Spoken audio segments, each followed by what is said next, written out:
कावड़ यात्रा कोई रोकेगा तो फिर कायदे से उसका इलाज भी करेंगे।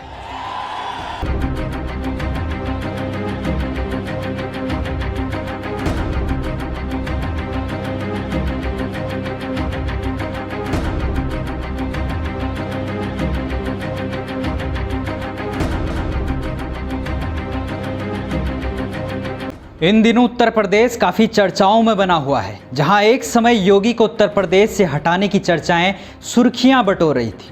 वहीं इसी बीच योगी आदित्यनाथ अपने हिंदुत्व वाले रौद्र रूप में दोबारा से आ गए हैं, जहां 22 जुलाई से हिंदुओं के द्वारा माने जाने वाले पवित्र महीने सावन का महीना शुरू होने जा रहा है। वहीं सावन के इस पवित्र महीने के पहले दिन से कांवड़ यात्रा शुरू होने जा रही है। वहीं यह कांवड़ यात्रा हरिद्वार से शुरू होगी, लेकिन इस यात्रा के शुरू होने से ठीक पहले ही यूपी पुलिस ने ऐसा आदेश जारी कर दिया है जिसने पूरे देश में एक विवाद को जन्म दे दिया है।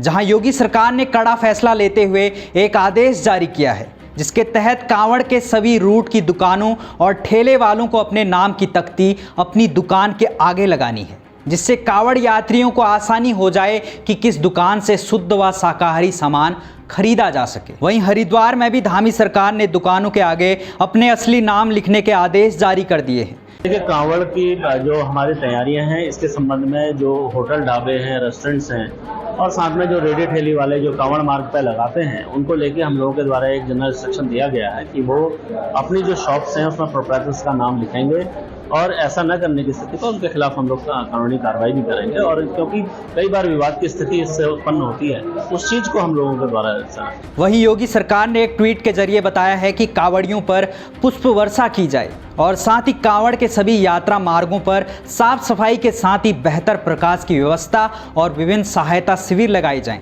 वहीं कांवड़ के सभी यात्रा मार्गों पर ड्रोन के द्वारा निगरानी की जाए, साथ ही कांवड़ शिविर लगाने वालों का सत्यापन भी किया जाए। वहीं इस सत्यापन और नेम प्लेट वाले आदेश ने हिंदू मुस्लिम वाले मुद्दे को पुनः जन्म दे दिया है, जहां सीएमओ कार्यालय ने कहा है कि पूरे उत्तर प्रदेश के कांवड़ मार्गों पर खाने पीने की दुकानों पर नेम प्लेट लगानी होगी और साथ ही दुकानों पर संचालक मालिक को अपना नाम और पहचान लिखनी होगी। वहीं सीएमओ ने यह भी स्पष्ट किया है कि कांवड़ यात्रियों की आस्था को देखते हुए इस फैसले को लिया गया है और साथ ही सीएमओ ने कड़े शब्दों में भी चेतावनी दी है कि यदि कोई हलाल सर्टिफाइड प्रोडक्ट कांवड़ यात्रा के दौरान बेचेगा तो उसके खिलाफ सख्त कार्रवाई की जाएगी।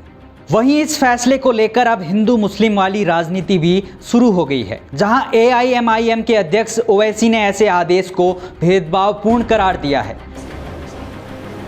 देखिए, ये जितना भी इस ऑर्डर या जो वर्बल ऑर्डर है उत्तर प्रदेश की सरकार की तरफ से, उसको हम कंडेम करते हैं। इसलिए कंडेम करते हैं कि ये संविधान के आर्टिकल 17 का वायलेशन है, जो अनटचेबिलिटी की बात करता है। तो उत्तर प्रदेश की सरकार अनटचेबिलिटी को प्रमोट कर रही है। इस तरह का ऑर्डर देकर के नाम रखना और अपने रिलीजन का इजहार करना, बताना, ये आर्टिकल 21 राइट टू लाइफ का भी वायलेशन है और आर्टिकल 19 राइट टू लाइवलीहुड का भी ये वायलेशन है। दूसरी बात ये है कि जब से वो उत्तर प्रदेश की सरकार ने ऑर्डर दिया है, मुजफ्फरनगर में जितने ढाबे हैं उन ढाबों से मुस्लिम एम्प्लॉइज़ को निकाल दिया गया है। तीसरी बात यह है कि उस हाईवे के ऊपर मैकडॉनल्ड है, KFC है, पिज़्ज़ा हट है, आपके कैफ़े कॉफ़ी डे है, उसके ऊपर क्यों नहीं बोल रहे हो लोग? उनसे क्या कुछ बातचीत हो गई क्या आपकी? पांचवी बात यह है कि ये जो ऑर्डर है उत्तर प्रदेश की योगी आदित्यनाथ सरकार का, ऐसा दिख रहा है कि हिटलर की रूह उनमें समा चुकी है। ये क्रिस्टल नॉट मूवमेंट लग रहा है। हिटलर भी एक जूडन बॉयकॉट करते थे, इस तरह का बॉयकॉट हो रहा है उत्तर प्रदेश की सरकार की तरफ से।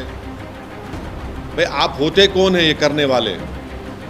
क्या एक यात्रा का इतना उनको आप इम्पोर्टेंस देंगे और दूसरों की लाइवलीहुड को बर्बाद कर देंगे आप क्या एक ही समुदाय के लिए कि उसके लिए काम करेंगे? कॉन्स्टिट्यूशन कहाँ गया फिर? कॉन्स्टिट्यूशन क्या कहाँ चलेगा? कौन से कचरे की बिन में चलेगा कॉन्स्टिट्यूशन? फिर मोदी जी संविधान को उठा के चूमते ये सब नाटक ड्रामा हो रहा है। तो ये स्टेट की तरफ से हिंदुत्व की जो तंजीमें हैं, ऑर्गेनाइजेशन है, उनके प्रेशर में आकर ये बोला जा रहा है कि आप मुसलमान की दुकानें मत जाओ। क्या है ये, किस लिए हो रहा है? आप उनको आइडेंटिफाई कर रहे हैं, ये हिंदू की दुकान है, ये मुसलमान की दुकान है, इसका नाम अबू बकर है, इसका नाम अली है, इसके पास मत जाओ आप। ये क्या है ये? वहीं अखिलेश यादव ने अपने ट्विटर हैंडल से यूपी सरकार पर तंज कसते हुए लिखा है कि जिसका नाम गुड्डू, मुन्ना, छोटू या फत्ते है, उसके नाम से क्या ही पता चलेगा। और साथ ही इस नेम प्लेट वाले आदेश को सामाजिक अपराध बताया है। वहीं यूपी सरकार के मंत्री कपिल देव अग्रवाल ने इस विवादित फैसले का बचाव करते हुए कहा कि हरिद्वार गौमुख से देश भर के कांवड़ी जल लेकर अपने गंतव्य की ओर जाते हैं और वहीं विशेष रूप से उन्हें मुजफ्फरनगर आना पड़ता है। और उनका दावा है कि यहाँ पूर्व में भी कई लोग अपनी दुकानों, ढाबों और रेस्टोरेंट के नाम हिंदू धर्म के नाम पर लिखते हैं, जबकि बाद में दुकान चलाने वालों की पहचान मुस्लिम निकलती है। तो मुस्लिम बंधु हिंदू देवी देवताओं के नाम से अपने दुकानें चलाते हैं, वो दुकानें अपनी चलाएं, हमें कोई आपत्ति नहीं है, पर वो हिंदू देवी देवताओं के नाम से ना रखें, क्योंकि जो बाहर से आने वाले कावड़ी हैं वो उस पर आकर के बैठते हैं, चाय पीते हैं, भोजन करते हैं, तो उसमें फिर विवाद का कारण बनता है, उनको पता लगता है। तो इस बात की भी कोई पारदर्शिता हो कि पुलिस को सुनिश्चित कर ले कि इसी प्रकार का ना हो, ताकि कोई विवाद का कारण मुजफ्फरनगर में या अन्य स्थानों पर न बने। वहीं पुलिस के आदेश के बाद से ही मुजफ्फरनगर के बाजारों की तस्वीर बदल गई है, जहां पुलिस ने दलील दी है कि सावन के पावन महीने में कई लोग, खासकर कांवड़िए, अपने खान पान की कुछ खाद्य सामग्री के सेवन से परहेज करते हैं। वहीं मुजफ्फरनगर पुलिस का कहना है कि पूर्व में भी ऐसे कई मामले सामने आए हैं जहां खाद्य सामग्री बेचने वाले दुकानदार अपनी दुकानों का नाम इस प्रकार से रखते हैं कि कांवड़ियों में भ्रम की स्थिति पैदा हो जाती है, जिससे कानून व्यवस्था में भी सवाल खड़े हो जाते हैं। इसी भ्रम की स्थिति को रोकने के लिए इस नाम के आदेश को जारी किया है। वहीं पुलिस का यह भी कहना है कि इस आदेश का मकसद सिर्फ श्रद्धालुओं की सुविधा और कानून व्यवस्था को बनाए रखना है। वहीं आपको बता दें, यूपी पुलिस के आदेश के बाद से ही मुजफ्फरनगर की कई दुकानों, होटलों और ठेलों पर लोगों ने अपने नाम की पट्टी लगाना भी शुरू कर दिया है।